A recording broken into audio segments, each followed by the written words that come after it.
Alors pour les renards, c'est simple. On prend la feuille terminale qui est tout au bout, et on remonte le rameau jusqu'à avoir ce nœud ici, où le rameau, au printemps, il est vert et encore pendant l'été, et là, il est marron. Ça veut dire que c'est le rameau de l'année d'avant.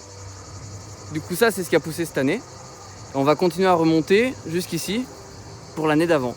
Donc ça, c'est la pousse de 2021. Celle-là, celle de 2020. Donc on voit quand même qu'il a pris beaucoup moins en longueur sur cette année. Ça, souvent, c'est un signe de manque en eau. Parce que l'arbre, en fait, il prépare ses cellules dans le bourgeon tout l'hiver. Et dès que c'est le printemps, il prend l'eau, il la met dans les cellules et les cellules gonflent comme des ballons de baudruche. Et du coup, on voit cette année qu'il a un peu subi le manque d'eau dans sa croissance.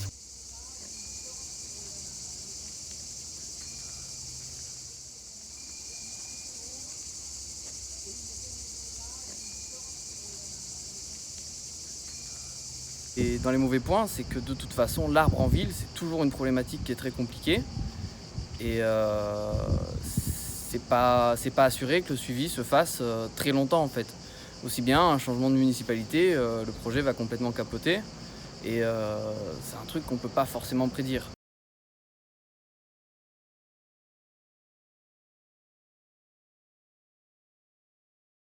La graphiose, c'est un champignon qui se développe dans le bois. Je crois que c'est un lignivore. Et c'est en fait des petits scolites ou des scarabées, je crois, qui le déposent en faisant des galeries dans l'écorce. Voilà, donc c'est un insecte en fait qui l'amène, si j'ai bien compris. Et ensuite, il se développe dans l'arbre et il finit par le tuer en se nourrissant du bois. La graphiose, donc, c'est un champignon qui est apparu, je crois, pour la première fois à Paris, en tout cas pour la France, je crois dans les années 80-70, et qui a ravagé toutes les populations d'ormes d'Europe. C'est pour ça qu'il y a beaucoup moins d'ormes maintenant en Europe, en France, dans les forêts, en Allemagne, partout, même en Suisse. C'est à cause de ce champignon.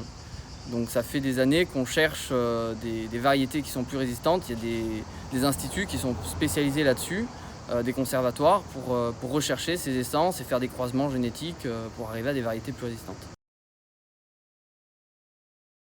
Tant qu'on lui donne les ressources pour se développer correctement, il n'y aura pas de problème. Le premier truc, ça va être l'eau, c'est le premier enjeu. L'eau, il va falloir l'apporter avec un circuit d'irrigation.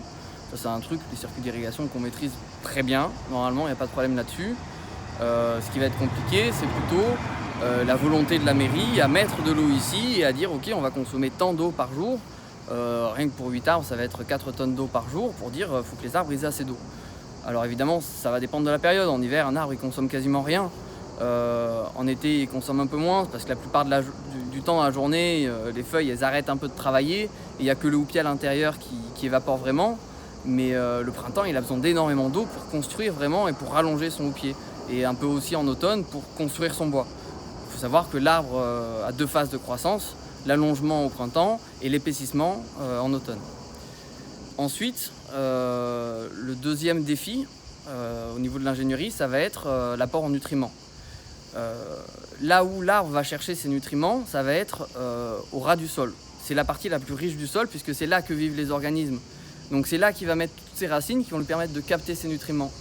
Si on y amène une terre qui sort d'une carrière obscure ou d'un travaux de BTP lambda, ça va être une terre qui est très pauvre et il ne va pas réussir à se développer. Donc c'est pour ça qu'il faut ramener de la terre végétalisée et, si possible, une terre vivante, avec déjà des organismes, des lombriques, tous les petits organismes, en fait les espèces saproxyliques, qui s'occupent de décomposer la matière organique. Et ça, c'est très important, parce que surtout s'ils veulent planter en plus de l'herbe, d'autres plantes, pour faire juste plus joli que de la terre et des arbres, il va falloir que cette terre, elle ait toutes ses composantes vivantes, nutritives, pour favoriser les interactions entre les différentes racines des différentes espèces. Il y a énormément de cas où en fait l'arbre n'est pas le seul dans le sol à prendre les ressources, mais en fait un champignon les prend, lui donne, et l'arbre lui donne de la sève. Et il faut qu'on puisse réussir à reconstruire tous ces échanges. C'est pas infaisable, mais ça demande du travail, ça demande une grande préparation au niveau de la qualité de la terre qu'on va mettre. Alors sur la promesse, là déjà moi je vois effectivement un problème, c'est planter un orme de 8 mètres. Un orme de 8 mètres, c'est déjà un jeune adulte. C'est déjà un jeune arbre et pas juste une pousse. Et plus on plante un arbre vieux, et plus il a de mal à s'adapter à son nouveau milieu. On le voit très souvent, en bord de route, on plante des arbres qui font déjà 4-5 mètres de haut et c'est même pas énorme.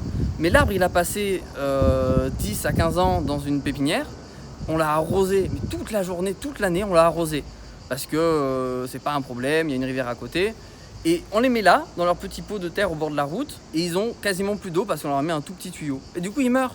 Il y a énormément d'arbres, quand il y a des plantations au bord de route, qui doivent être changés dès la première année. Donc planter un arbre de 8 mètres, ça c'est un truc qui me semble pas super cohérent. Un arbre, plus on le plante jeune, et plus il a de chances de se développer et de s'adapter facilement. L'idéal, ça serait un arbre qui ferait 2 à grand maximum 3 mètres. Ça dépend beaucoup du développement de l'arbre dans sa phase jeune en fait.